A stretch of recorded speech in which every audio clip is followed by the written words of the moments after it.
Life's better when you're...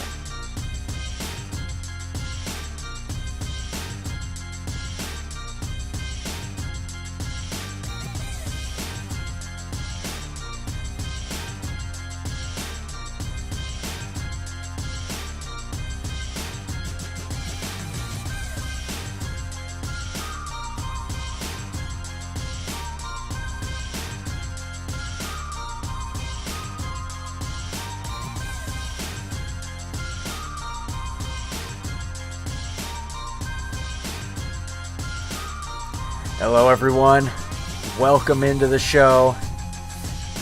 As you can tell by my face, not super happy about what transpired tonight. We thought we might have something cooking up. Maybe turn the season around, maybe do something we've never done before. Win it Red Bull away. That still eludes us. It's still our white whale. Aye. It is. We were hoping the last two games were indicative of improvement, and I think probably are. I don't think we can take anything away from those games. Perhaps we're seeing inconsistency rear its ugly head. Or it could also be we went up against a team that's designed to shred teams like us, which I also think is the case. So, it's Red Bull. Did not have high hopes for this game, but I went in going what I have been doing for the last several games, which is why the hell not? Why the hell not can't we beat this team away? Stranger things have happened. I did not think we were going to beat Cincinnati and did not think we were going to beat Orlando. Ended up happening. As improbable as it was, so why not continue it or at least make it a little threatening? Unfortunately for this game, we did not make it that very threatening. And a lot of that is also due to unfortunate circumstances. That goal that got pulled back was ended up being a backbreaker. Didn't have to be that way. If that went in, things could have been very different. Could have rallied even, perhaps. Gave life to the team, but unfortunately it didn't happen. If anything, it probably took it away. We know we have a mentally fragile team. They can sometimes break when things don't go their way. But we thought maybe we had turned a corner from the last two games. Atlanta United has been punched in the face, and they have decided not to back down and continue forward. But this game, it almost seemed inevitable. We talked about that in the previous episodes, previous games. When Atlanta United goes down, the last two games, they didn't feel out. They felt like they still had a chance, and they did claw their way back, and they did fight, and they did get a result. This game, it just never really felt that way. It felt like really before those two games, that 8 string of games where we just couldn't get a win. That's where it kind of felt again. And I don't know if it means that we've fallen back, we've regressed to that mean, but it definitely isn't a continuation of the progress we saw in the last two games for the most part. There are some things that were progress, and we'll get to them, but overall the result was just not there, and the play, unfortunately, backed up the 2-0 scoreline outside of the pullback goal, which could have changed things, but oh well. All right, AJ, you're coming in. You obviously were not at this game, so I can't ask you how the environment was, but I can ask you, I am going to probably ask you a lot of things tonight, but the first thing is this bad news for us? Is the last two games erased, or is this just a kind of a one-off and we can bounce right back and maybe make something after all out of this away campaign? It's none of those things, in my opinion. So obviously there was some improvement in the home games. That had to happen anyway. At a place that is now called Sports Illustrated Stadium, formerly known as Red Bull Arena, where, yeah, still a house of horrors for us. And it's unfortunate we still cannot win there. But, at a place that you've never won, you can't really expect the world, especially in this form. Even if we did win our last two matches, it's just one of those. They're MLS Cup finalists for a reason. They're not the same Red Bull side. They are more of a team that can play on the ball, and plus they have the energy to run for days, run circles around us. We were second best in this match, all match long. It was pretty ugly, and it started from the off, like the title suggests. Miggy, pretty much, he set the tone in a pretty bad way, and yeah, he did that a couple times. Trying to pretty much help in our build-up. It just shows you that we really have massive issues building out from the back. We don't have enough players showing to be available. And Schleich, Fortune, I think, yeah, if you're just trying to bypass it and, count on them for energy, yeah, you could have them as the midfielders. But if you're looking for a metronome, if you're looking for someone that can keep the attack ticking and, move the ball forward, unfortunately, those two are not, they cannot play together, I feel like. And I think it's indicative. Like, we essentially, if Moranchuk and Miggy both have to drop back in, well, you have no one in the hole. You have pretty much, you just have to pretty much go in a U-shaped formation in order to pass the ball around. And, third match in a week, it's asking a lot. And also, Ronnie Dyla wore a black shirt over his white shirt. Yeah, Why'd you do that? That screwed it all up. That's the bad juju. But nah, I mean, in all seriousness, it's just like, yeah. I think we asked probably a little too much, especially with a fairly unchanged 11. Pretty much Amador was the only one instead of Hernandez, and I mean, it's I think a lot of these players didn't look really up for it from the off, and Red Bull really did, as usual, typically, and especially at home where they've been really damn good this season. So yeah, it's a whole confluence of, it's not the right match for us to have any expectations. But obviously, winning 2 matches at home, if you can get a 9-point match week, would have been incredible. But 6 points out of 3 matches in our form is all right. But obviously, we still have a lot of away matches that are really tough coming up. And yeah, I mean, not a banner game for a lot of these players. I mean, Emmanuel Atlutd was able to ripple the back of the net, but it was, yeah, like we like you talked about, basically it was called back, and yeah, it's a bummer because I don't really see, like, they didn't show the drawn lines either, but if it were, very close. Yeah. But they didn't show it for some odd reason. And yeah, I don't know. I don't think it was. I don't think he was off. And yeah, it would have changed the game state for sure. But either way, we still have massive problems, like I said, in how we can get the ball into dangerous areas, into dangerous zones, where our players can be most effective. And we just, time and time again, all season, we know we can't get into those areas. And I think that's the biggest thing to address in the transfer window. And if we have any moments where we can actually train, where I think we finally have, because the last international break, we didn't really get to train.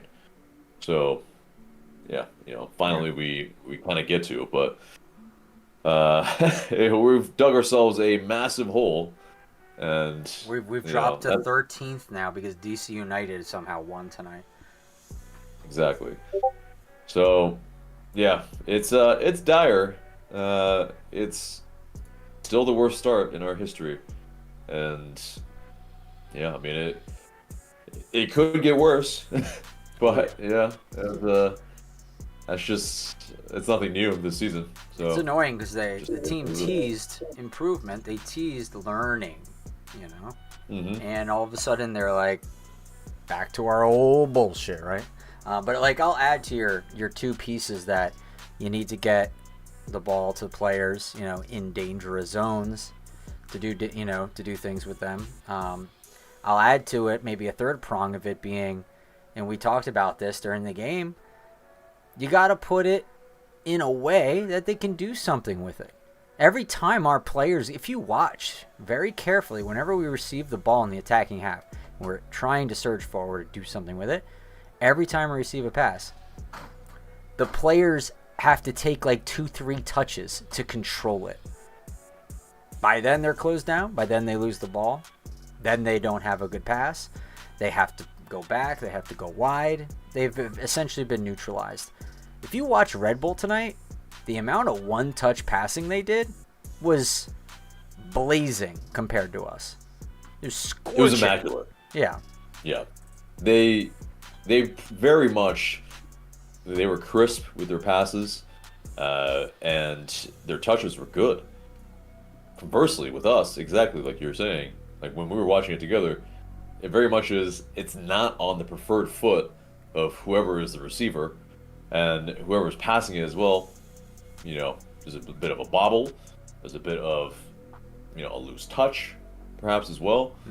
Like it's a lot of these technical aspects that, I mean, you would hope with the players that we have that they have that ability to do what we need in these moments, especially this far into the season. Like, I mean, I get it if it's preseason or like the first couple games of the season, but for the 17th game of the season, and yeah, basically we're bobbling passes. I mean, it's essentially, even in the back too, like what should be simple square balls, it's basically the defenders still have to take a couple touches, maybe 3, just to settle it. Yeah, just look at Miguel Almiron's a pass back to a Brom. Just underweighted hospital ball that a Brom has to then break into a bald sprint to get to, and then I guess makes the calculus, I'm never gonna get to that, and then just starts to try and play defense, and then gets absolutely pantsed. So that's just that just typifies it, right? Right, and it's born out of, like I said, not having the technicians in midfields, in central midfield, not Miggy, not Moranchuk, Sleesh, Fortune, that can build it up for you. And unfortunately, yeah, like I said, only one of those guys can be on the pitch at the same time if you're trying to build up the play. Like it is apparent, because yeah, the guy, I mean, even when Click came on, okay, yeah, he started to kind of help us move forward a little bit, but yeah, I mean, it's like still the only person that's pretty much unmarked is always Brooks Lennon. Yeah, I feel like we talked about it. I feel like they just let him. They just like, yeah, we want you to funnel the ball to him because we know you guys don't do shit with it ever. So yeah, go over there. Yeah. We would prefer you go that way, so we'll leave a space for you to kind of force you to go into the, like, that's what like a good chess player, a good opponent does, is they allow you to make a move that gives them the advantage.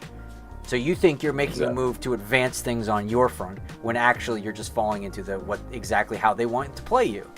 And they're just like, yeah, give it to Brooks Lennon all day, all the time. That's fine. We're cool with that. Because like we talked about, Brooks Lennon getting the ball multiple times. He's done this throughout the season. He's done this in the past.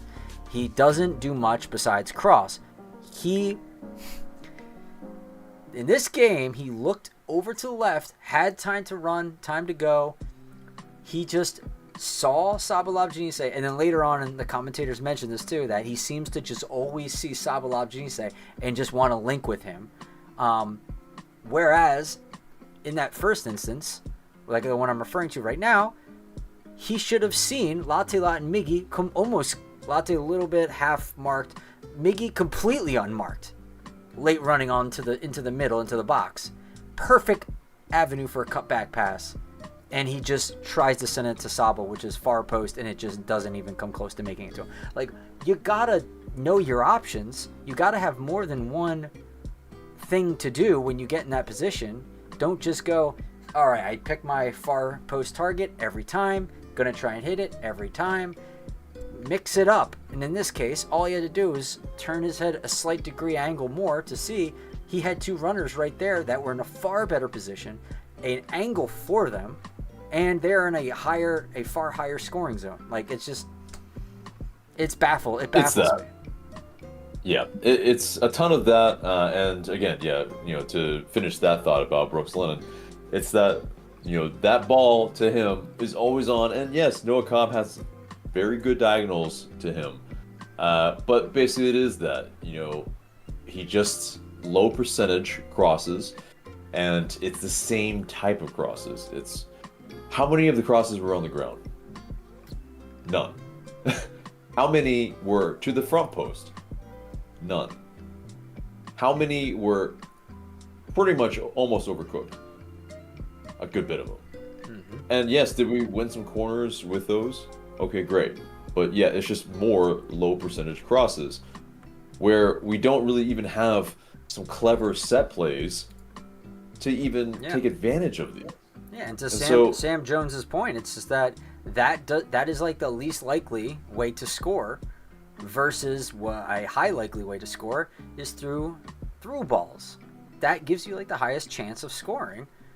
Like, we just don't do that type of thing anywhere as much. The last two games we actually started doing them, and lo and behold, 4 goals, 3 goals. But we go back to exclusively trying to cross it almost, and 0 goals. Coincidence? I don't think so.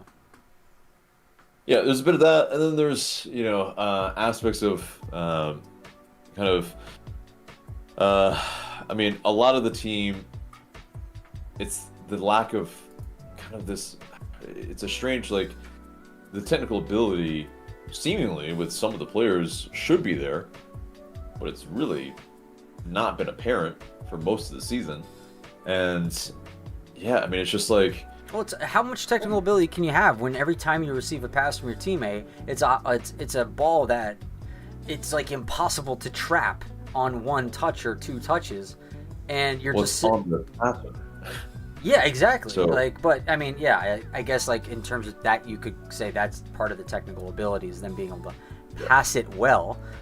So yeah, I guess you could say that. But yeah, I don't want to say it's like every time they receive the ball, it's like no one is receiving that ball well. Like, it's so frustrating. Well, for sure. And then I mean, it's just like, so these errors that we make in these matches are just like magnified because we don't have the ability to consistently have patterns of play that can get us into the dangerous zones to score. And so at home, when you have the energy behind you, but you have to muster that up yourself on the road. Yeah, there might have been a good number of fans that came, but still, you're still in enemy territory. It's incredibly difficult unless you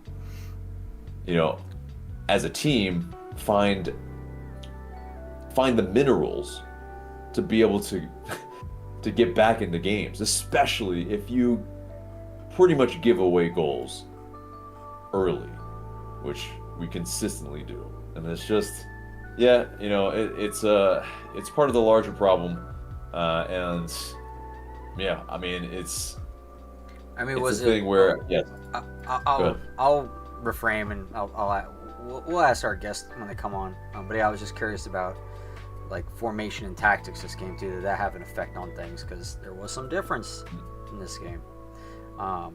Yeah. So let me get invite our first guest on. Gotta love autocorrect sometimes. All right. Well, while we're waiting for that, let me see. I have a couple of comments tonight. Good to see everyone in the chat. Asher says, not a good result. Comic says, YNWA. I've already written this season off. We go again next year. Emmanuel Gaspar says, Latte Laugh seems like he has no sense of urgency at all. Comic says, currently counting the days until Mayumba returns. Chris J says, I'm not expecting to win on the road at Red Bull. MLS team only around 25% of their games on the road. Has only won around 25% of the games on the road. And this wasn't the place where I would see it happening. Miggy effed us. Connor said, at least Atlanta only lost by 2 and not 4. I feel your pain currently has Columbus fans sending hugs around. Oh, yeah, appreciate you for saying that. Zang100 says, it was hard. It was a hard game going in. Just look at Columbus' score. It could be worse. Yep, I mean, it's a bit of a thrashing, but, you know. We're going to talk about the Atlanta game and kind of commiserate over that. And to help us do so, first tonight is our good buddy Nick. Nick, how you doing? Welcome in. Hey man, how are you? I'm doing great. Can you guys hear me okay? You sound fine. We can. All right, cool. My sound is coming out of my phone for some reason, but I'm looking at my computer and it's too late to figure that out now. So I'm good if y'all are good. We'll do it live. If it were doing it Well, live. you know, I figured I might as well eventually log into my Discord on the computer and do this the professional way at some point in my life. So why not today? All right. So about the game tonight, give us your quick hot takes about it, and then we'll kind of dive in a little bit more about the specifics. God, I won't even lie to you. Like, I'm having trouble feeling any type of way about the game. Like, you know, you go into it with hope and positivity because, you know, 6 points out of 6 at home this week is awesome. Everyone was talking about, like, yes, best case scenario, like, let's see how Sunday goes. Oh, Sunday went well. Like, ooh, rivalry game. Maybe we stand up for that one, and they do it. And then, you know, 3 minutes in, you're like, oh, wait, this is Red Bull Arena. This doesn't happen here. And there's other, you know, you look at our road schedule, we got 5 more road games before we have another one at the Benz. Some of those are winnable. This one was just, we shouldn't have even got our hopes up, in my opinion. And I was writing my post Red Bulls write-up before I jumped on while I was listening to you guys talk while I was writing that. And I think the first thing I wrote was, you know, I want to watch this game in a parallel universe where our DP10 does not, you know, pass the ball to the other team 15 yards from, or like right next to his own box, probably like 25 yards from goal. And In wonder how that would zone have turned out. 13, dangerous spot, yeah. Yeah, that would have been great to see how that turned out. You know, maybe if they keep it 0-0 for a while and, you know, the goal goes in the second half and then it still gets called off, but then it's still 0-0, like maybe they're feeling themselves after that. Like, it gets to 2-0 and you're like, well, that's probably it. I mean, we all thought that. I'm sure the players thought that. Like, even, you know, the veterans out there, like Brad and Miggy and everybody else is probably like, oh, here we go again. Like, it's Red Bull Arena, we're on the road. Like, Yep. is what it is. Yeah, I was So I don't thinking. know. I was thinking when I was watching this that, and this is just something I felt watching these games, kind of multiple seasons now, is that, you know, we've kind of beaten this dead horse about how the team is, like, you know, kind of weak, fragile, mentally speaking. Last 2 games, though, you know, we talked about how they got punched in the face and they could rally, but in this game, when things did not go their way, they kind of just went, eh. And I felt like, and this happens, you know, outside these last 2 games, this seems to be like normally the case, is that when things don't go their way, they just kind of go, this just feels like one of those games that just, we're not going to win this. Like, it's just not going to happen. Like, Yeah. and they almost like kind of write it off. You know what I mean? It's like, it's not they don't try. It's not anything like that. I'm not talking about or questioning their intensity in this case. I'm just saying, like it's one of those days where they're just like, you can't buy a goal. It's just not going in. Yes. Like, you do all these things, And it's just not going to happen. And I feel like that sets in the mind space of a lot of these players. And sometimes they're just like, this is just one of those. And I'm like, it's so frustrating, but those happen, and they can affect you mentally big time. Yeah, it does. And I will say on that point, like, you're 100% right. Like, the response every time something went wrong against Cincy and Orlando was a lot better.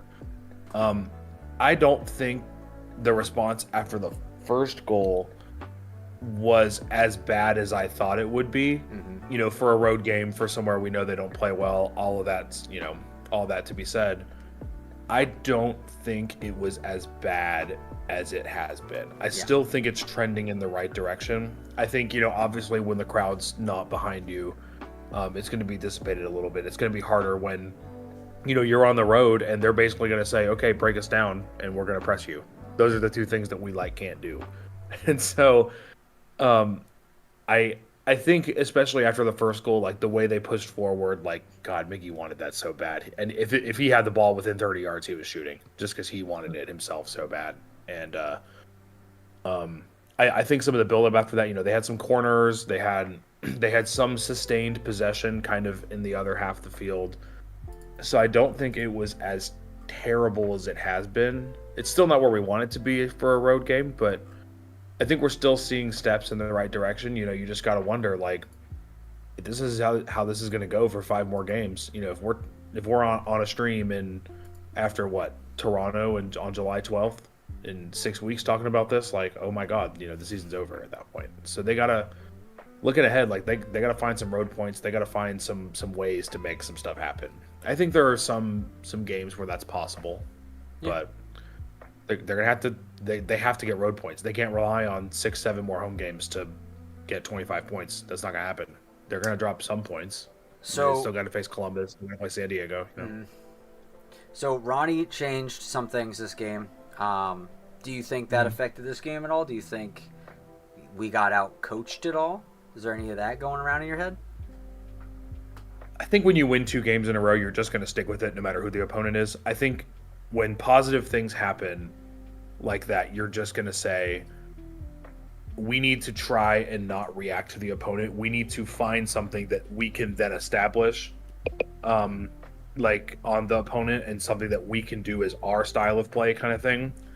And I think after how good the performance was on Wednesday on short rest, I think you were just going to run it back again, knowing you've got 12, 13 days off. I just think they look gassed, man. I don't think Jay looked right after that weird collision. I don't think Abram looked right from minute 1, and he has played every minute the last 4 or 5 weeks. Like, he's really been the only center back that's played consistently all year. You know, Williams had the hamstring. You know, Gregerson's been out for God knows how long, and who knows when he'll be back. So really, it's been Abram, and those are. Sorry, my cat just made a weird face at me. Those are the 2 guys, two of the 3 guys that get pulled off, and at halftime. So you're thinking like, yeah, I mean, I get it. Maybe they're just gassed. Maybe it's, you know, Red Bulls had one more day of rest than we did going back through this whole match week. It could have been all that. And I was kind of. What is your percentage on theorizing that? Kind of like, perhaps we did not value the result here, and we were working more on consistency. That could be it too. I think it's like probably 50% when you get 2 wins in a row and if you got 4 wins all season, you're just gonna do the thing that got you the wins, regardless of who's in front of you. I think it's probably 50% that. I think it's probably 30% game state after the 3rd minute. Like, they're just gonna give you the ball and say, have fun, try to break us down. As soon as you get to the halfway line, we're gonna push. We're gonna do our Red Bull press, and you know how that goes for us. And I think, you know, another 15% of it is they're exhausted. And then you got 5% left, like, oh, maybe they didn't have the shooting boots. That could be it too, but they didn't really create much in front of goal. Like, they really had the one good chance that went in the net and was called back. And yes, I understand. Let's see. And, what was our XG this game? What was the XG? I haven't seen any of those. Well, it wasn't great in the first half. It was 0.13, and then we had 37% possession as well. So it was pretty dire from a lot of aspects. Yeah. So Red Bull's XG tonight was 0.83, and ours was 1.05. It got way better in the second half. Yeah. That's for Yes. sure. You know what? We had a you know what's interesting? 0.14 in the first half. We got bullied in the first half, big time. Yeah. You know what's interesting that I was talking about this with Joe Patrick the other day, and we were talking about like every time this team concedes a goal, it doesn't feel like this horrible defensive breakdown. It doesn't feel like the other team like ping like tiki takas the ball around us and like demolishes us. It's soft like goals. our defensive block. Yeah. It's soft. It's these horrible errors. Like most of the time, like Red Bull's second goal, like that's the way they play, and we got Red Bull right there. I mean, it's just straight through and up the gut. Like, I mean, we heard Ronnie say that in Rooted in the Stripes. Like, you don't switch the play, like they'll come at you straight up the gut. That's what happened in the second goal. We heard him say that. Oh my God, are you okay? Cat's gonna cat. He's gonna cat. He can just be on the counter for a minute. Hannah's not down here, so it's fine. So, I think, God, you go back to the first, like, even the first game of the season, like, how many, this is not normal. How many of the goals that we've conceded this year, like 25, 30 goals that I can just go through off the top of my head, like, how many of them are just horrible defensive mistakes that at some point just aren't correctable? Errors. I would be interested if anyone in the chat or if anyone in the Discord is watching this, if someone wants to go through and get all like the just boneheaded, unforced errors, soft goals that, I mean, really are just. I mean, I can think of at least. I'd be really interested to see what that number is. It is at least one per game, and that's the problem. Yeah, is that and they're all in our defense every single game. And they always go in the net. Like, I feel like it's not that way for other teams. Other teams, maybe the keeper makes a big save or some center back slides in with a perfect block. Like, that never happens for us. How would that ever happen for us? Yeah. Yes, I agree. Thank you. There is a togetherness that is lacking probably as well. Then that's if someone makes an error, there's not someone there to sweep it up and make up for those errors. And so somebody like that first goal, Miggy hospital ball to Abram. I mean, I think there should be absolute urgency, smelling the danger for every single person that plays for Atlanta United. Right, and like Abram's so spread out from Williams. Williams is so spread out from Edwards. Edwards is covering the touchline because Saba's not back there. Like, part of the system we're playing, but like, so horrible. It's against Red Bull. They're trying to get you on those types of things. And like, Miguel, you know this. Like, Luis, it's your third year here. You know this. Like, come on. So, is center back back the highest priority for you in summer transfer?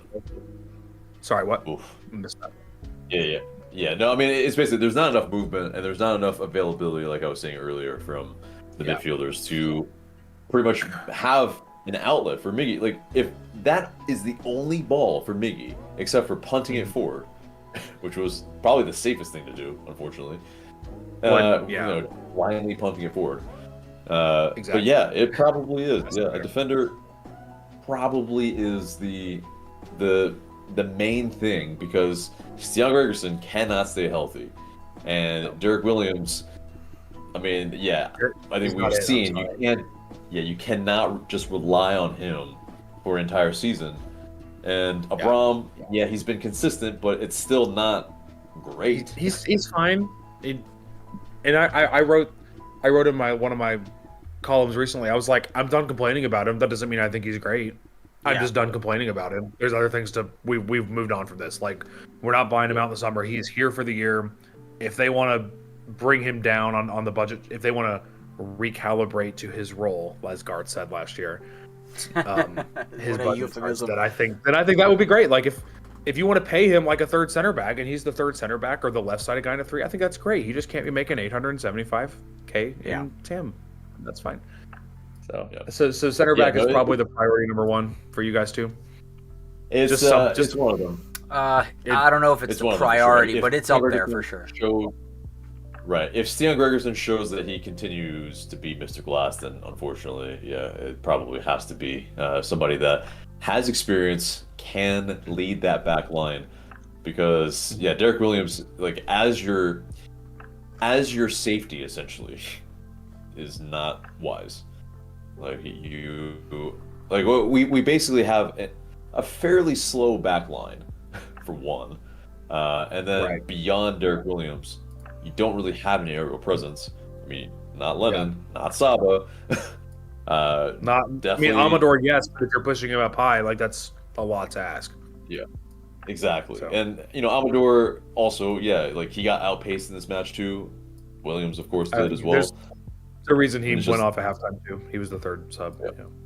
Exactly. And so it's just and Edwards still very raw, probably can win you some more headers, but still not going to win you every single one of them. He lacks the experience. He lacks the probably on-ball ability that we probably need from that position as well. So it's just, we have a very flawed back line. And again, it's the buildup. That is a large part of the issue. And if we can't even play from back there, how are we supposed to get it to our forwards who are already on an island? Like it's just there's so many issues. Yeah, and I also think I wouldn't be surprised if teams start kind of targeting Matt Edwards, knowing he's the most athletic guy back there, even though he is the youngest and probably the least experienced.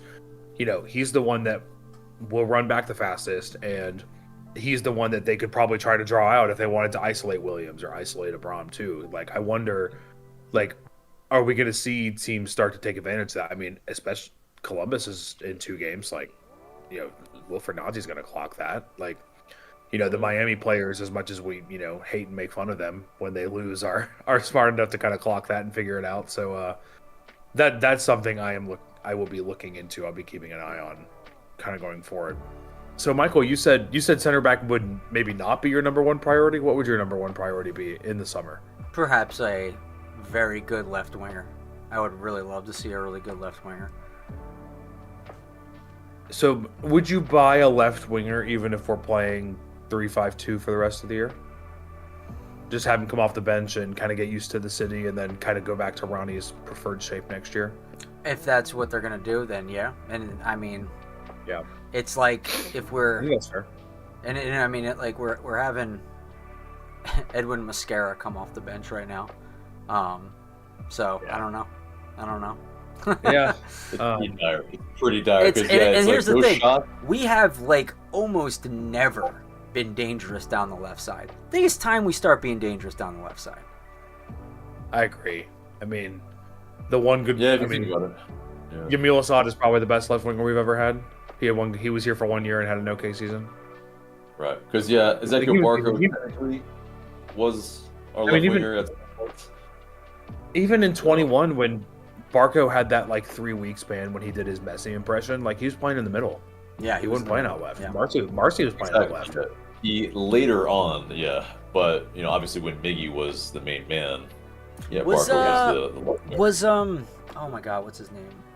The Iranian or Iraqi guy, Justin Miro. Yeah, was he left or was he right? I forget. No, he was the wing back. He was a wing back. He was the one they turned into wing back, and that was kind of fun for a while. Yeah, he was good. He was a solid player. But even in the playoffs that year, when they needed to go off the bench, Frank was starting Barco on the left and Gressel on the right, and so he'd bring off Villalba and not, Miro, which. Probably right. I'm just saying it would be exciting to see us being dangerous on the left. I think it would really throw a lot of teams. Well, and even Garth acknowledged, we didn't get better when we traded Silva and we needed the cap space and all that. I think that's fine, but you kind of took that entire method of playing away from the team, because even if you're going to set up 4-2-3-1, if Jay's going out there, Jay's not a left winger, right? Jay is athletic and has a soccer IQ high enough to do a job, but it kind of just turns into the midfield diamond thing, and then you still have the gaping hole over there that we've all talked about and seen. And I don't know, was it It's like when we sold GG and Almada last summer on a much lesser scale. Like, are we really gonna just like deal with this for this many games and hamper ourselves for this many games? Now, to be fair, if we aren't privy to these conversations, then I don't know if anyone in the media sphere is, but if Ronnie said to Chris and Garth in a meeting, like, I'm not going to use him much, like, go ahead. I mean, I think my conspiracy brain is thinking, with the amount of injuries we've had this season, the placements we've had, the non-ability to click this season, I think they're probably looking past this season. Yeah. I mean, they're never going to say that to us, but... Yeah. Right. Exactly. That's just what I think. Because, I mean, like... Because your point is basically, why move a player that could help us out right now? Because they're trying to get an advantage for later.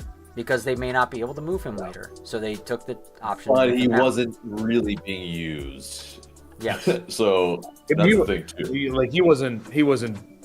Like, the last time I really remember him even having an impact was the NYC game. I mean, in the Montreal game, Edwin scores and wins it, but Edwin was chosen over him. Yep. And I don't think he really came on many times other than that. He definitely was already twice, but... Yeah, he was already surplus to requirements at the beginning of the season. So it's one of those things. Maybe not in our eyes. That's how Ronnie saw it. So right, exactly. And so as far as I mean, stat wise too. I mean, it's just he's unfortunately been underwhelming, except for the magical moments that he brought us. Which absolutely, we thank him for it, because yes, they brought a lot of joy in those times, but on a consistent basis, it left a lot to be desired. We will always have Miami, Zonde. Right. Always have Miami. I mean, it's also this. It's that there is a very flawed roster construction that is very apparent. And, from the beginning of the season, yes, some people might have said that, we're but we're a much older side. We possibly don't have the energy levels of some of the younger teams in this league. And as well, depth-wise, I mean, MLS, it's always going to be a problem anyway. But, I mean, we essentially really only changed a few players from a side that barely eked into the playoffs. So you're speaking my language, man. Yeah. I've been saying that. Hold on. Hold the horses. We got a $10 super chat from Jeff, our good friend Vanderland.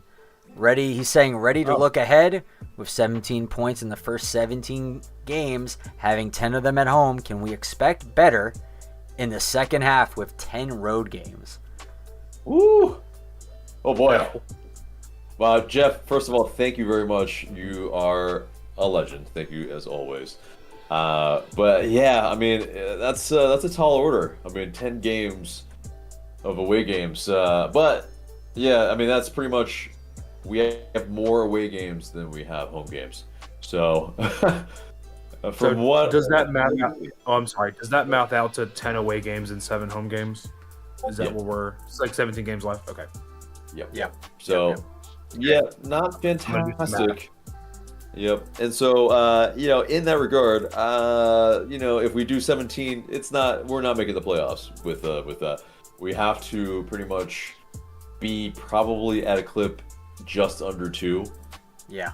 To, really do something. I think you're right. Hit near 50, I think, is probably the threshold to kind of get 8th or 9th.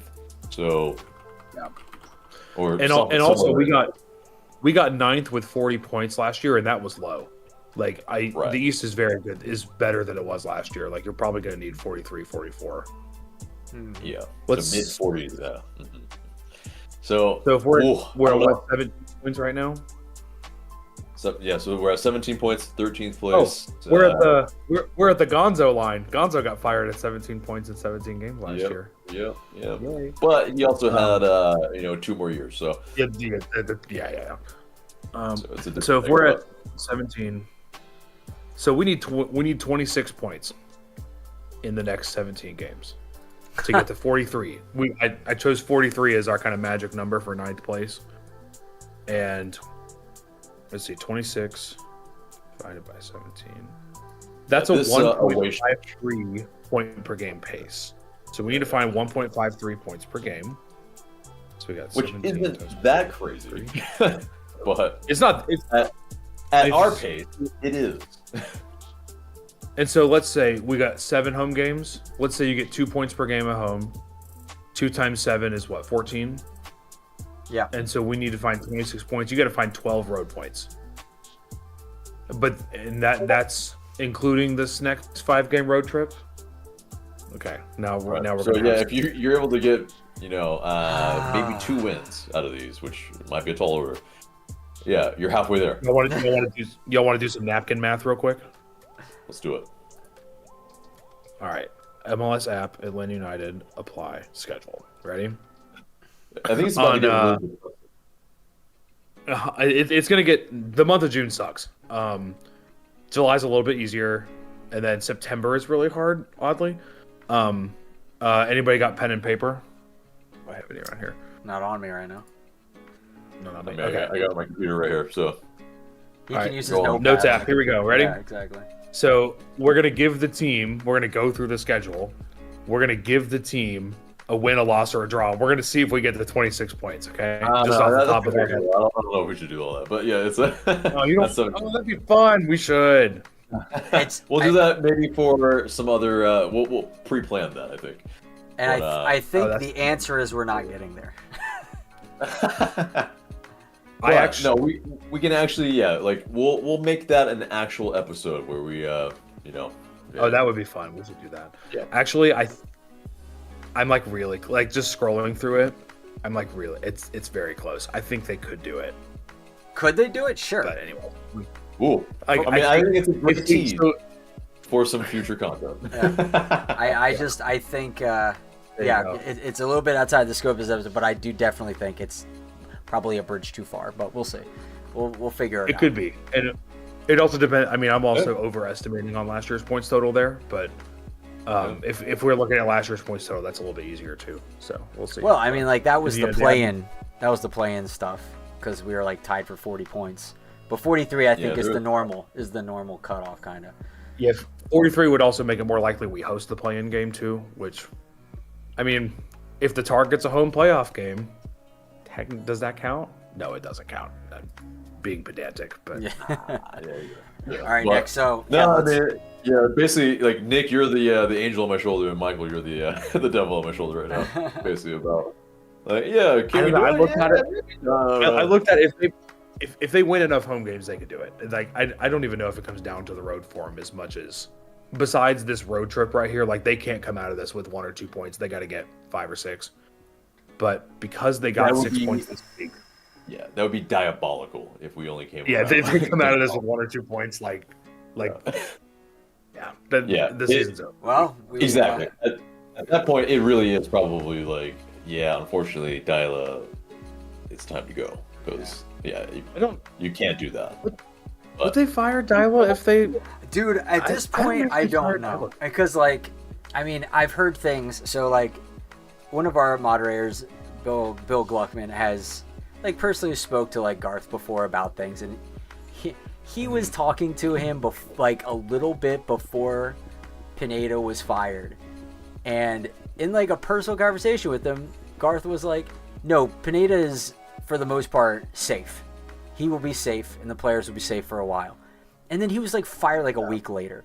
And then when Garth says, I mean, he's not going to tell anybody that's not in the front but office. The thing is, because a lot of people are citing what Joe Pat was saying, that he has the connections he's talked to in the front office, that that Ronnie is ostensibly safe for the foreseeable future. Bill Gluckman, rightfully in the chat, dropped his personal experience by saying he said this before and then reneged on it. So it's very possible that he could be safe, and then all of a sudden he's safe until he's not anymore. So it's it's hard to say either way then at that point.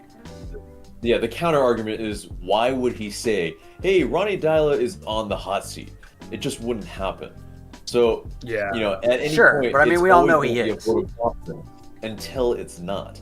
So, basically, it's weird because he's trying to imply to us that there's like a rule, like there's some kind of like thing in place, a hard and fast rule. But what I'm understanding is that there really isn't, and it's kind of just loosey goosey, play it by your own kind of, you know what I mean? We have to think about it. We have to think about it from a lot of the aspects of his job. So his job as a CEO is to manage expectations, is to manage how the team is marketed, and in large part here, like, your head coach is a big part of that public sphere.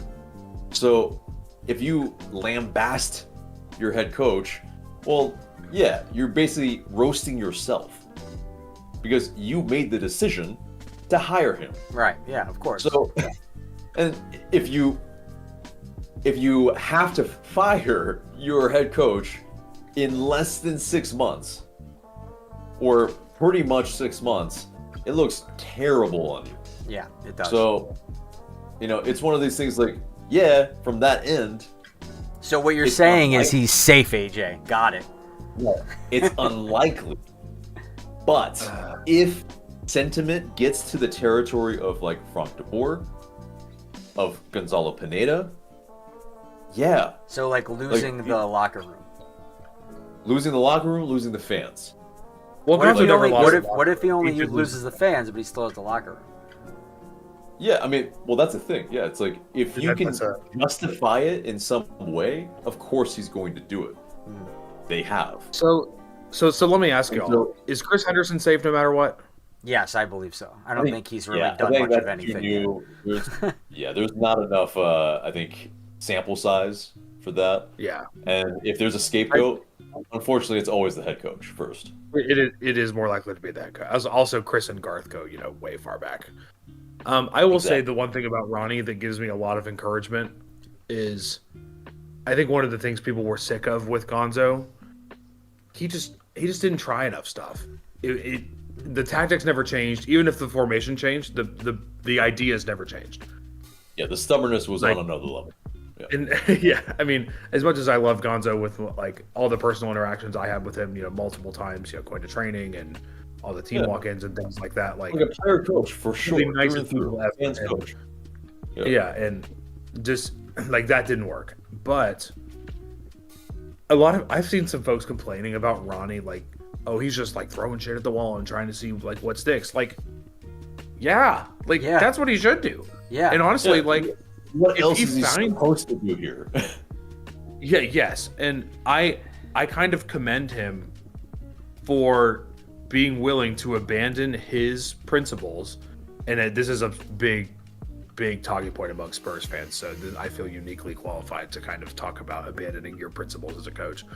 Like, he has thrown everything that he wanted to do out the window as soon as Plan A stopped working, which was, Miggy on the right, Moranchuk in the middle, Saba on the left, with the double pivot of Bartek and Click, and back four has never been healthy all year altogether, so whatever, throw that out the window. But as soon as he knew Plan A wasn't going to work, like, he saw the New England refs match all the same way we did, and he was like, okay, Plan A is done.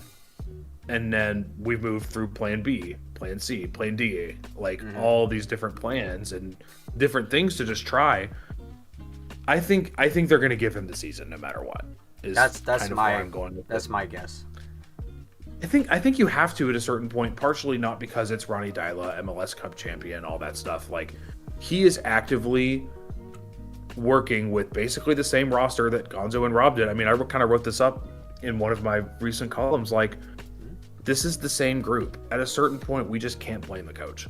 It's the same group that needed a miracle to not finish 12th. Where are they right now? They were 12th entering today, like the same 13th. They're 13th now. Yep. Like, they're 13th now. Like, they're in the same spot they were like all of last year, except for the day that the miracle happened. And the coach just can't be blamed for that. I think he's going to get probably more input than Gonzo ever got, and him and Chris Henderson are going to go out and ship all the players. I mean, he said it in press conferences at training this year and after games. He said, like, they're there are people who have not gotten on board and they will be shipped out. Like, this is not how it's going to go. Yeah. And I kind of agree with Garth. Like, a fourth head coach in 4 years is not going to fix this, because then another head coach has to come in and learn all of this, all of the shit that's here. Like, then he's got to come and learn it too. Like, if Ronnie, we don't know if this 2-game home stretch was a blip or not, and I don't think we're going to know till, about July or August. Like, road games are hard. They're going to Columbus and Miami in the span of 96 hours later this month. Like, oh my God, like that, I do not expect them to do a whole lot with that. And the only other game this month is the baseball stadium. Like, I just don't know how much we're going to learn from this month. Yeah. Let's see how DC and Toronto go. Based on that, see how like Jeff was saying in the chat that he says, I love the optimism. With 4 away goals in 7 away games, I'm not sure how we score enough goals for 12 points on the road. This is not a this year problem. The road is our nemesis. That is also true. We've been historically, after like 2018, really bad on the road. 2018 was the only year we won more than 3 games on the road. Our entire We've been like one of the worst teams historically on the road since then. We broke a record, I think, and then we've never been close since. But I mean, a counterpoint as well, though, unfortunately, is that, well, a head coach is also a human being, and, well, expecting him to be able to withstand the awfulness that he has to endure as well. He could completely just Jose Mourinho this. He could, yeah. In some sense. And he could. In that sense, like, you know what? I'm out. Yeah, because like if he's correctly identified, just like pretty much most of the other people, that this is not on him for the most part, and he's getting all the blame, then it's like I could go somewhere better and get more, praise. He could say that in a job interview. Like, I didn't do this. They were 12th the year before I showed up, and they left, and I left, and they were 12th. Like, I didn't do that. He could say that. Not much. That was the thing. It's like he did that right before he came. He left a place pretty much by his own free will. So what's going to be the difference? Even though, going into the season, he said, I want to be in a place for a longer time than I have been in the past. I want to build something. Yeah. Right. And, well, here's your chance, Ronnie Dyler, but it is also, I think on a lot of ends, a lot of people have a lot of things to prove. And, I mean, so far, unfortunately, I think, from maybe a motivational standpoint, you can kind of see some evidence of it. But I think from a tactical standpoint, I think there are moments that we do get outcoached. There are moments where I'm not really seeing, is there progression? Are some players getting better? Yeah. Not really. Yeah, to it's piggyback a small on that, sample size. But like talking about how like what he came here to do, he talked about how he wants to, like when he senses he can no longer teach anything, he's going to move on. And that's not just like he's brought them all up to where he thinks their potential is. It's more so that like, are the players willing to learn? And if they're not, he's done with it. Right? Which is what I think happened in the previous club. I think you recognize players aren't interested in getting higher or reaching more. They're just there. And he's like, well, You're talking about the UAE club or the UAE club. And I think that he's like, I can't really do anything here. If he identifies that's the same problem here, which we kind of pointed at a lot of this last season and this season, that it seems like, there's a culture issue. There's players that are underperforming, and they are way underachieving compared to, and like we pointed out all these different aspects, like it's a cushy job here, these players are coming from Europe and don't have anything to prove, and all this other blah blah blah. We've gone through it all many times. There could be many reasons. Like if he says like he can't change that around, maybe he's just like, screw it, I can't push anyone further here, so I'm done.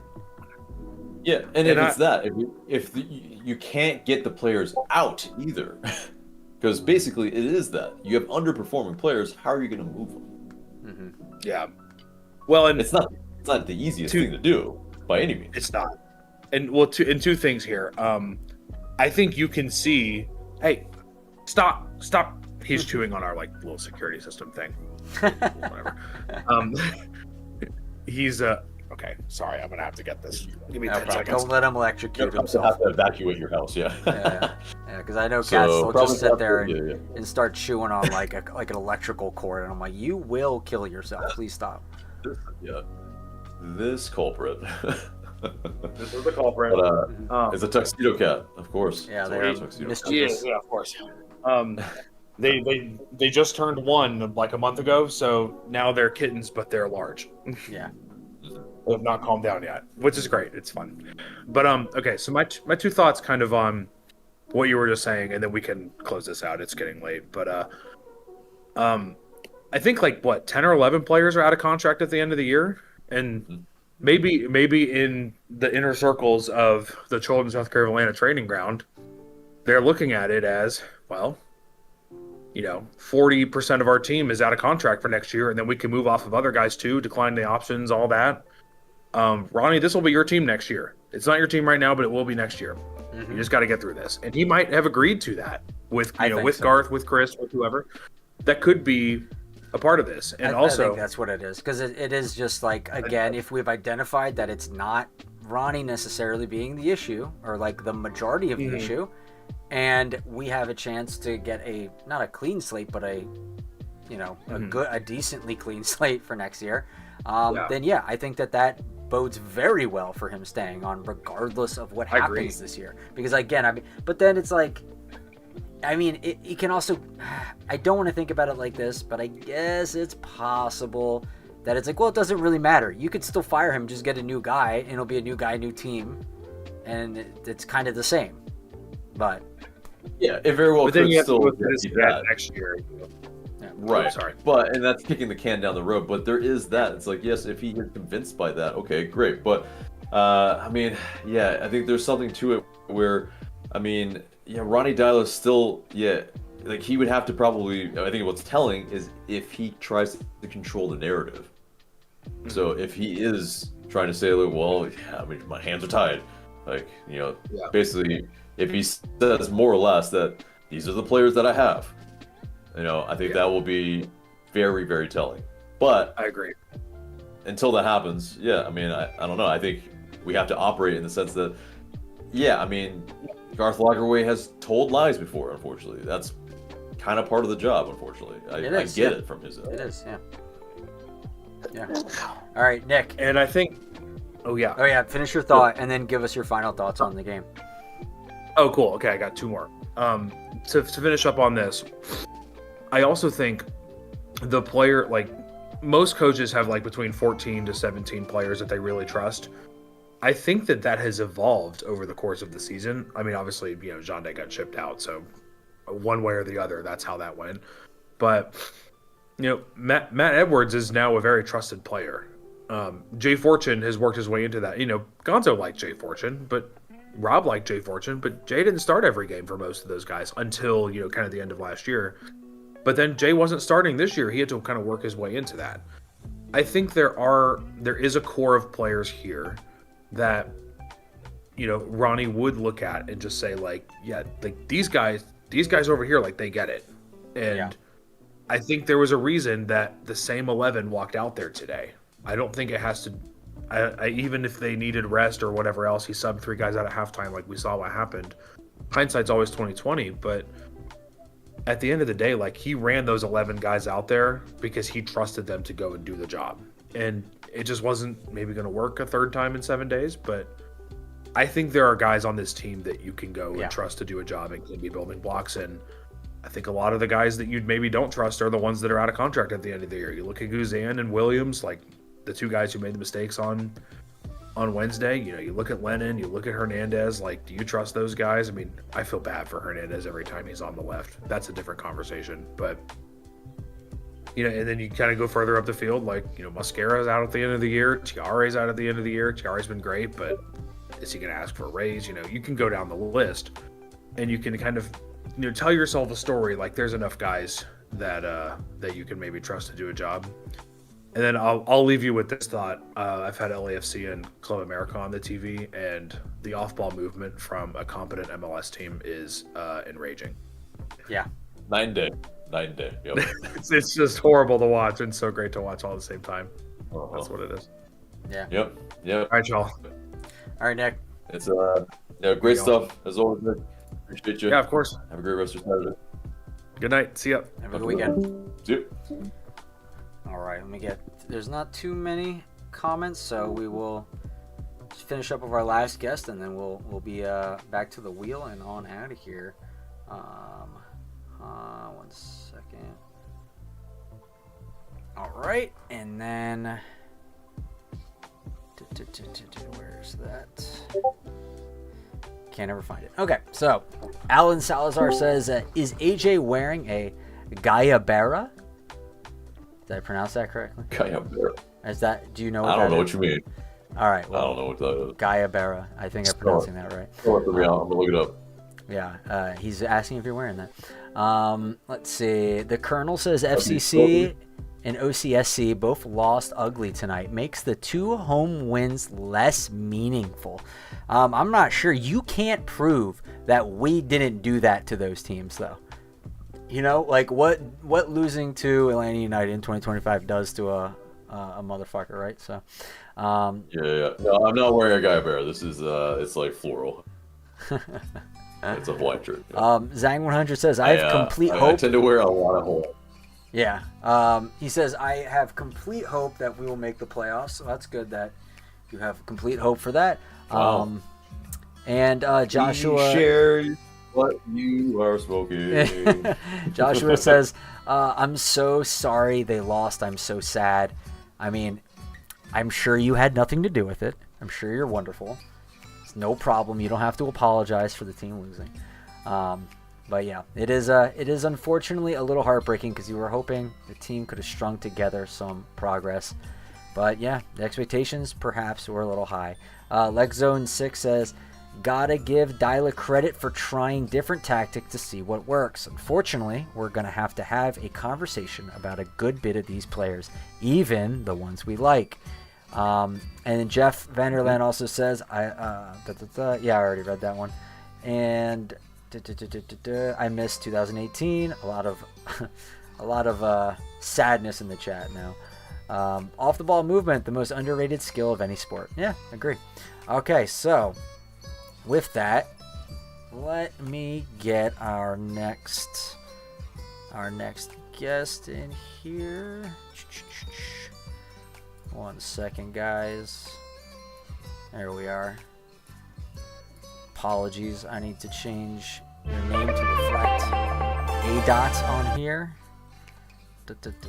Where is it? There we are. All right, A-Dot, how you doing? Welcome to the stream.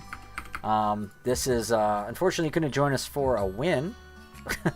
Yeah. But it is a pretty I'm not gonna call it, I guess, devastating, because that would be I feel like a little overbearing, or a little too much to say. Devastating, but it was it hurt. It hurt because Definitely. You wanted to see, like I said, some progress, and it didn't seem to come. So, what are your thoughts on this game? You can use the word underwhelming. Yeah. Yeah. I would say more than that, but yeah, okay, go ahead. I definitely didn't go in expecting a win. I mean, we haven't won a game ever since we haven't won a game ever at Red Bull Arena.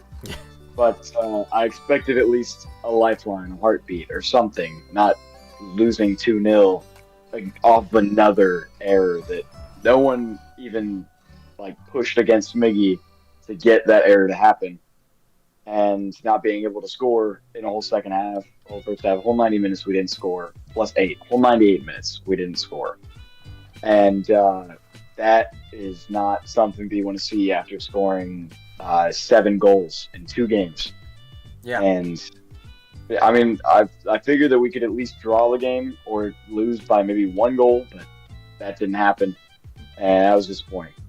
Yeah, what do you think? How do you diagnose why we went from such a high scoring output to this? Was it like AJ kind of suggested?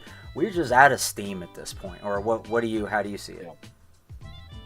It's probably a combination of things with being out of steam, out of energy, and not getting used to the away games and not being ready for away games and things like that. Being just not ready for the right things and getting used to the home games, but 3 games in 1 week is a lot of work, and it can go one of 2 ways for most teams, but for us it went both ways. So, do you think that, because Nick before you on the show was suggesting, and I think I kind of agree with him, that he trotted out the same 11 because this is kind of his core, is what he kind of expects to, perhaps at least in large part, still be here next season, whereas maybe some of the other ones not so much. So it was kind of an acceptable result regardless of what happens. He perhaps knew they didn't have what it took to win this game tonight.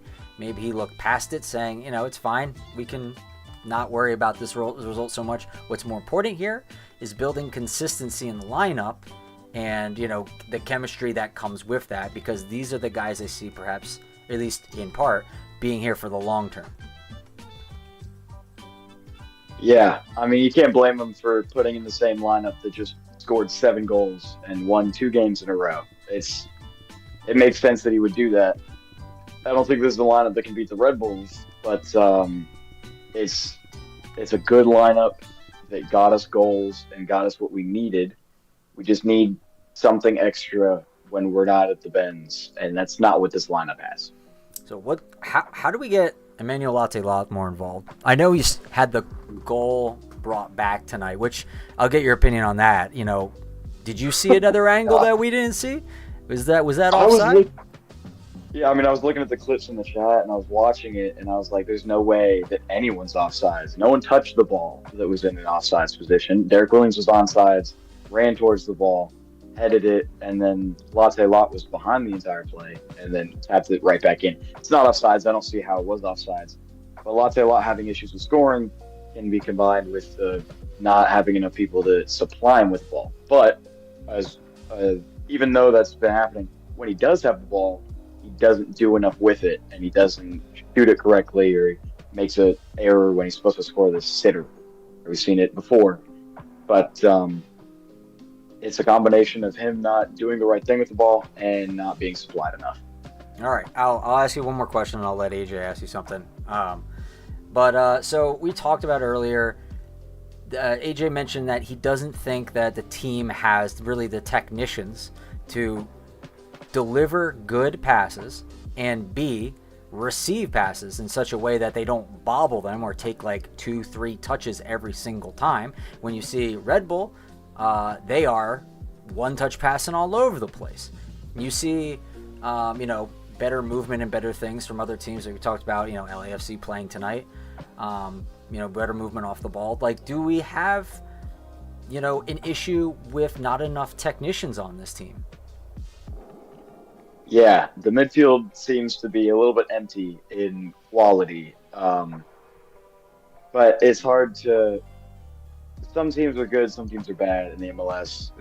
Sometimes there's an in-between, but usually you don't find that. You don't see that. But for us, we just need 1 or 2 good technical players in the midfield that can get some balls moving, get other people to reflect the skill that they have. And the Red Bulls are just a well-built team. They know how to press, they know how to pass, they know how to shoot. Choupo-Moting has insane experience. Bayern Munich is a great place to pick up a world-class striker. And Choupo-Moting is just what they needed, just fitting right into the team. And we just need some players that'll come into the midfield and get some passes in, take the ball well. Amador is one of those players that can do that, but we need a couple of Amadors sprinkled through the team in each position.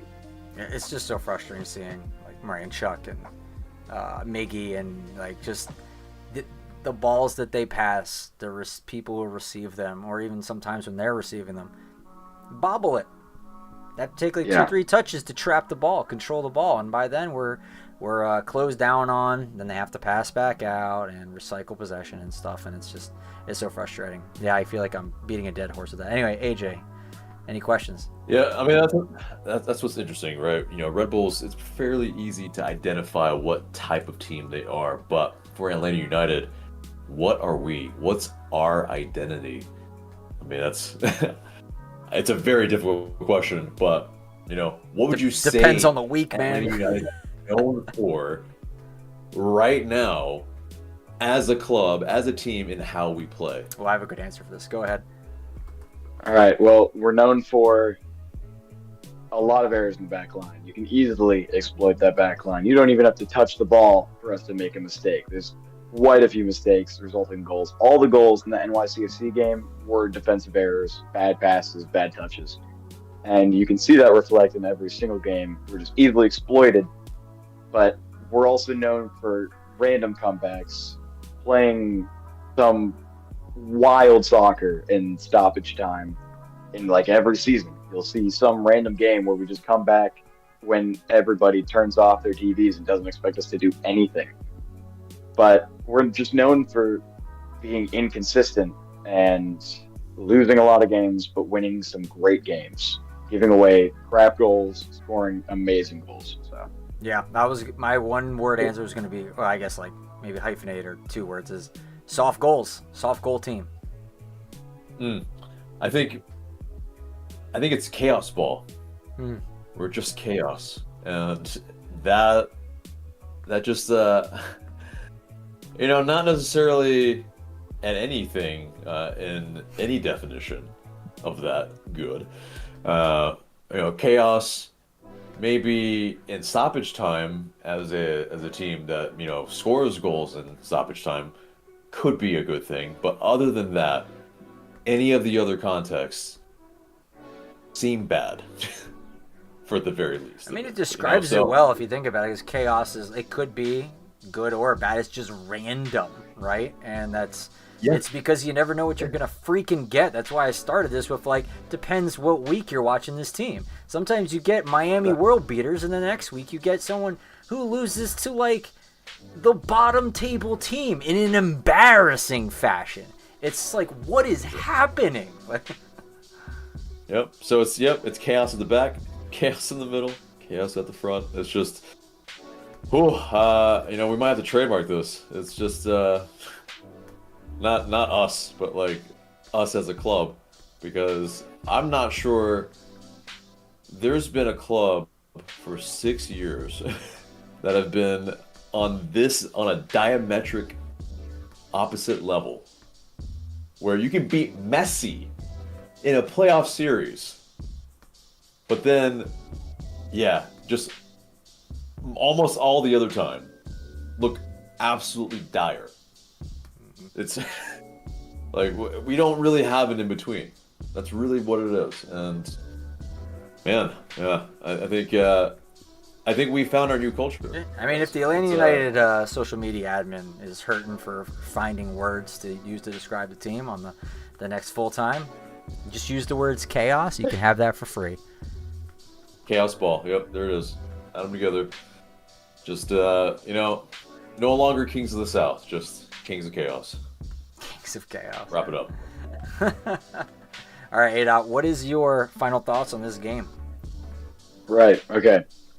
If we don't get some type of lifeline against the NYCFC, it's going to be a tough game. They're a good team. Their stadium sucks, and it's made for baseball, so it's hard to win at.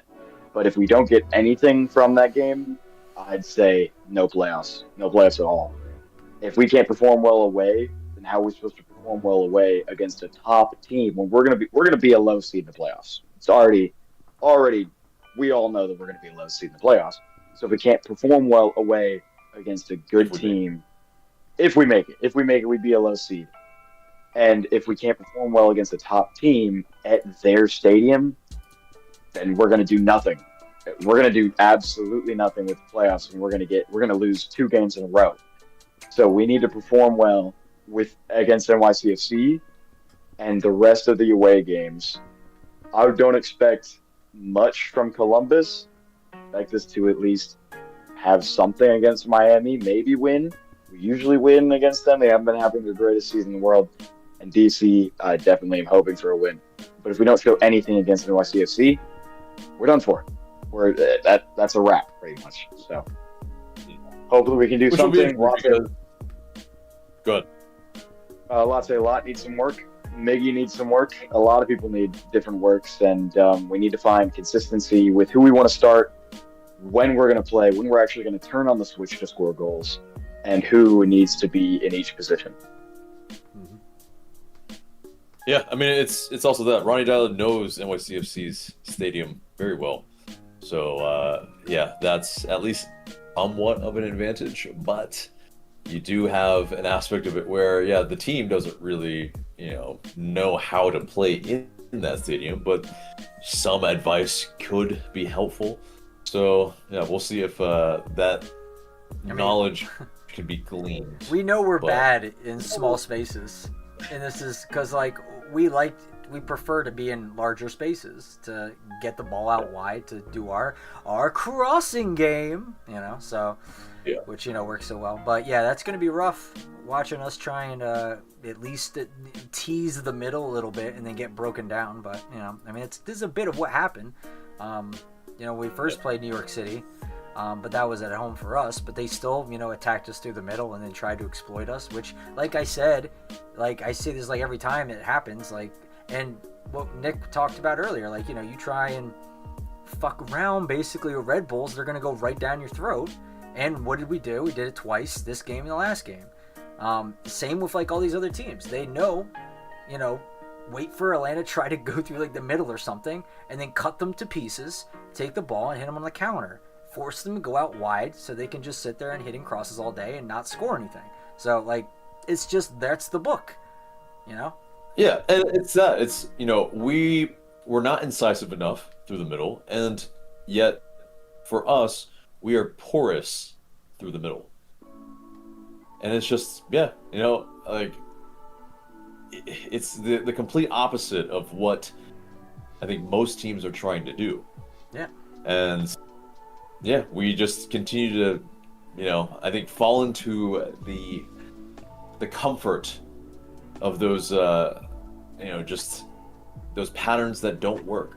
Yeah. And it's constant. It's not something that we've been able to break out of for almost half a decade. Yeah. So, yeah, dude. I mean, we are not a semi-permeable membrane. We are very permeable in that membrane. Yeah, indeed. But yeah, Ada, thank you so much, man. Thank you guys. You too. Have a good weekend, bud. See ya. Hoping for the best. See you guys. See ya. All right, let's look at some of this chat. If there's anyone in here yet? Jeff Vanderland says, yes, chaos is a great description. Yeah, I think so. I think it works. It hits the two polar aspects of our game, and just the wild swings of emotion that you get where you're like, okay, we're maybe on to something. These last two games, we played the pants off of Cincinnati, and then Orlando, we held our own and were able to get a win off of them. And then it's just what's this? What is this now? What is that? It blows my mind. So yeah, you can't be consistent whatsoever, and at least an entertainment factor kind of comes in with chaos, so the last 3 or 4 games, you can kind of be okay, chaos fits because there's been entertainment factor with it. But it's if that goes away and it's just kind of getting beaten, you're going to kind of lose the entertainment part, which sucks. That's the real slog. Right, sure. And it's also this, we essentially are the slot machines of MLS. I mean, it's just basically, the intermittent reinforcement really just feeds variable interval. Feeds our server. I'll say it again just because I think you were speaking at the same time, but it's the intermittent reinforcement is just feeding our fervor. Yeah. It's 100%. There's nothing else to it. We just the rare moments that it's oh yeah. This could be amazing. And it's nope. Ooh. Nope. Yeah. So it's oh dear. I accidentally clicked something. Anyway, let's read the chat. I'm gonna go get sure my forfeit, and let's All hear right. what the chat has to So say. yeah, I think we actually kind of caught up. I'll get a couple more of these going back a little bit. So I'm not expecting to win on the road at Red Bull. Yeah, we only read. Yeah, we read. I think we've read everything actually. If I missed your thing, I am so sorry, but I think we've got to them. 7 errors from Derek Williams. Asher says, yeah, I guess because I asked someone to like if they would be my angel to go and count like how many like kind of soft goal situations we've allowed. Yeah, I mean 7 alone from Derek Williams. That's freaking high, man. Like 7 unforced errors. You wanna? It's like it's okay if it was 7 like errors that like the offense forced you to make. That's why they're called forced errors. Unforced errors are what you saw today when Miggy just like passes it back and gives the ball to their attacker for an easy goal. Like that doesn't have to happen. No one forced him to do that. It's the unforced errors that kill you watching this team. And if that's 7 from Derek Williams, that's harsh. All right, AJ's back. Yeah, I read through the chat. We're pretty much caught up. I'm gonna try something a little bit different this time. I'm going to let's see if I can. Yeah, I think I can do it like this. So I'm gonna put the wheel up on the screen with like us being still on the screen a little bit. Oh, good. Oh, yeah, a little you advancement. get fancy. Yeah, look at that. I mean, it's gonna cover us a little bit, but that's okay. That's all right. All right, so here's. Let me have to wait for it to come online. Just like Atlanta United, we are doing very micro improvements, little by little, and sometimes they're imperceptible. Most of the time, they're imperceptible. Most of the time, they're imperceptible. Yeah. So it's just like that. It's like that saying. It's like if you're doing the right thing, some people will not be sure you're doing anything at all. True. Right. As a Futurama. We'll go with that. Yeah. All right. So yeah, you should see it on the screen now. I forgot to do. Yeah, do this one first. Let's see. All right, so yeah, you'll be able to. No, I won't be able to see that one. Let me just fix that real quick for you, so you can see that. All right, so yeah, you'll see if it's either me or AJ. Where is the? There it is. Okay, let's do this one first. Come on. There it goes. Okay, so we'll just do this one real quick. See which one it is, me or AJ. It is AJ again. That's what, 3 in a row? Oh, it's 3 in a row. Oof. This is rigged. It's rigged. It's starting to get calamitous. Starting to get sus. A little sus. Someone's gonna have to double check this wheel here. Look up its funding source. Right? It's like weighted heavily on one side. All right, come on. Well, so yeah, we both owe some skill challenges. We tried to do it, but some babies got in the way there. Yeah. Unfortunately. So it is what it is. No harm, no foul. But yeah, we will make up for it. But I do have the spicy challenge, but I will find out what my next time is. So yeah, let's do that right now. So we'll have it a little bit on the screen here, so both of us can react to it in real time. You can react to it. I can't see it, but yeah. All right, so yeah, here we go. Is it on the left? Is it on the right? It's right in the middle. So yeah, just you're good right there. Right there? Nope, other way. This way. Yeah.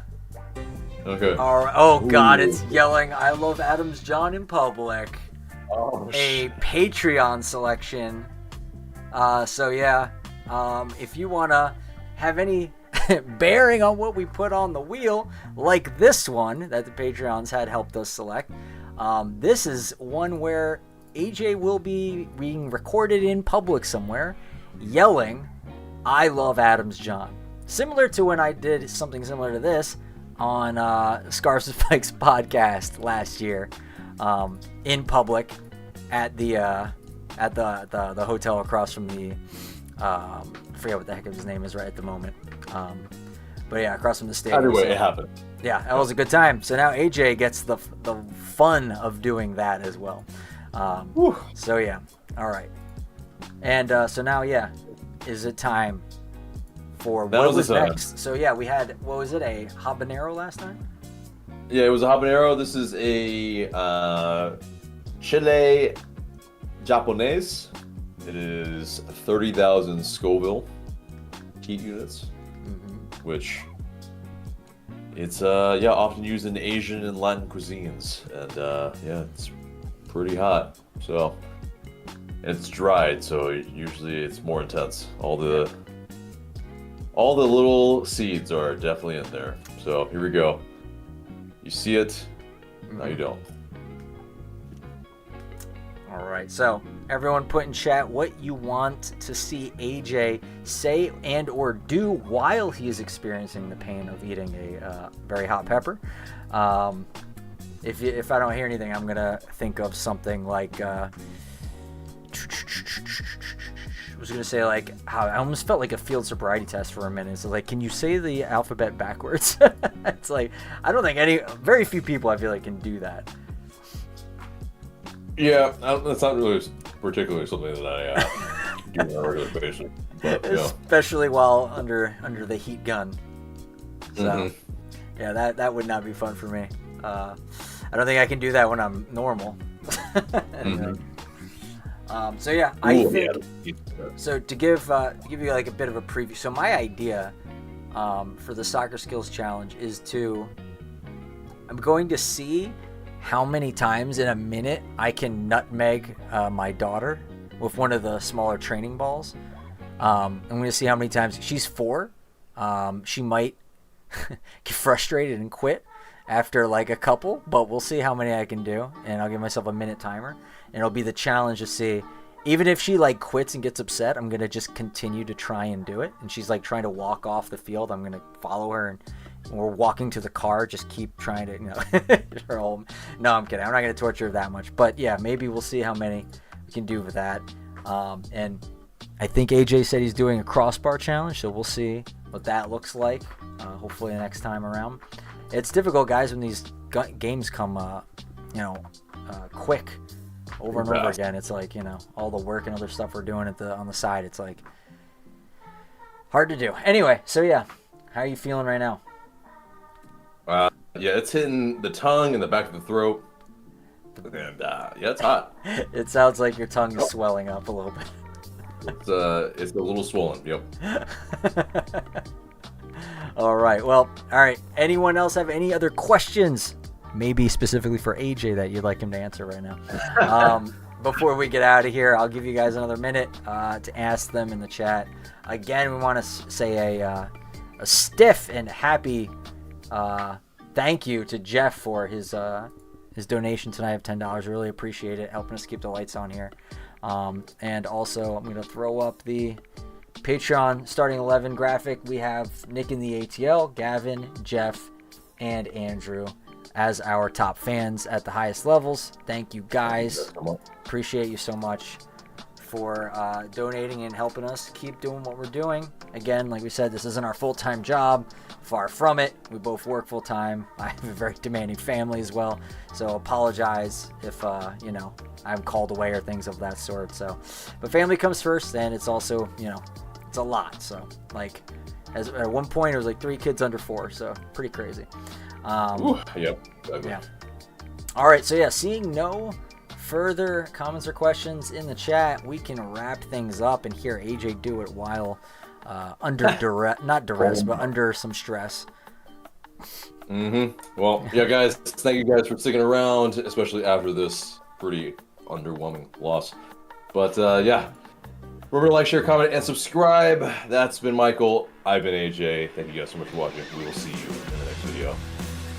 Adios.